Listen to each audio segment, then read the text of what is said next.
Hello ನಮಸ್ಕಾರ ಸ್ನೇಹಿತರೆ, welcome to Sweety Creations. ನಾನು ಇವತ್ತು oil free baked French fries ಮಾಡಿದ್ದೇನೆ. ಅದು ಏರ್ ಫ್ರೈಯರ್ ಯೂಸ್ ಮಾಡಿದ್ದು ತುಂಬಾ ಟೇಸ್ಟಿಯಾಗಿ ಬಂದಿದೆ. ನೀವು ಕೂಡ ಟ್ರೈ ಮಾಡಿ ನೋಡಿ. ಯಾರ್ಯಾರು ನನ್ನ ಚಾನಲ್ ಹೊಸದಾಗಿ ನೋಡ್ತಾರೆ ಲೈಕ್ ಸಬ್ಸ್ಕ್ರೈಬ್ ಮಾಡಿ. ಯಾವ ರೀತಿ ಮಾಡಿದೆ ಎಂದು ಬನ್ನಿ ನೋಡೋಣ. ಇಲ್ಲಿ ನಾನು 3 ಆಲೂಗಡ್ಡೆಯನ್ನು ತೆಗೆದುಕೊಂಡಿದ್ದೇನೆ.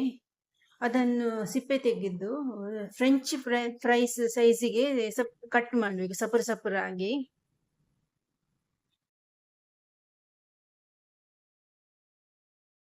ಯಾವ ರೀತಿ ಕಟ್ ಮಾಡ್ತಾ ಇದ್ದೇನೆ ನೋಡಿ.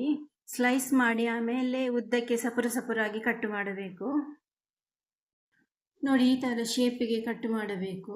ಇದನ್ನು ಎಲ್ಲವನ್ನು ಒಂದು ಪಾತ್ರೆಗೆ ಹಾಕ್ತಾ ಇದ್ದೇನೆ. ಒಂದು ಪ್ಲೇಟಲ್ಲಿ ಎಲ್ಲವನ್ನು ಹಾಕಿ ಇಟ್ಟಿದ್ದೇನೆ ನೋಡಿ. ಈಗ ಅದಕ್ಕೆ ರುಚಿಗೆ ತಕ್ಕಷ್ಟು ಉಪ್ಪನ್ನು ಸೇರಿಸ್ತಾ ಇದ್ದೇನೆ.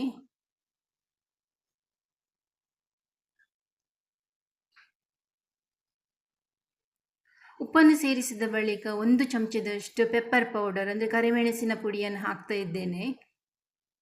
ನಿಮಗೆ ಎಷ್ಟು ಖಾರ ಬೇಕು ಅಷ್ಟು ಹಾಕಿದರೆ ಸಾಕು.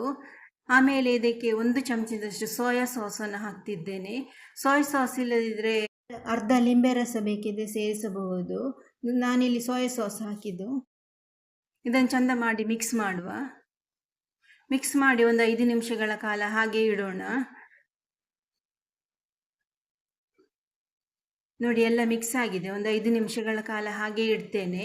ಈಗ ಏರ್ ಫ್ರೈಯರ್ ಬಾಕ್ಸನ್ನು ತಗೊಳ್ತಾ ಇದ್ದೇನೆ. ಅದಕ್ಕೆ ಫ್ರೆಂಚ್ ಫ್ರೈಸ್ ಇದು ಎಲ್ಲವನ್ನು ಹಾಕ್ತಾ ಇದ್ದೇನೆ.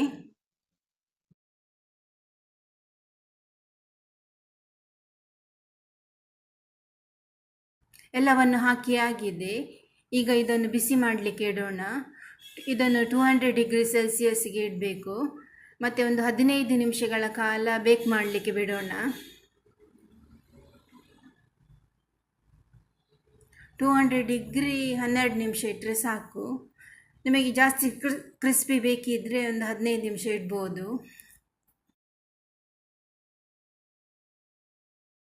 12 ನಿಮಿಷ ಆಯಿತು. ಈಗ ಅದನ್ನು ತೆಗಿತಾ ಇದ್ದೇನೆ. ಆಫ್ ಕೂಡ ಆಗಿದೆ ಇದು.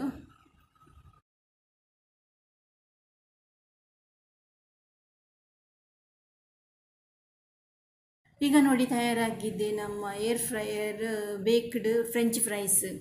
ಈ ವಿಡಿಯೋ ಇಷ್ಟವಾದಲ್ಲಿ ಲೈಕ್ ಮಾಡಿ, ಸಬ್ಸ್ಕ್ರೈಬ್ ಮಾಡಿ. Thank you so much. ಮತ್ತೆ ಹೊಸ ರೆಸಿಪಿಯೊಂದಿಗೆ ಸಿಗೋಣ.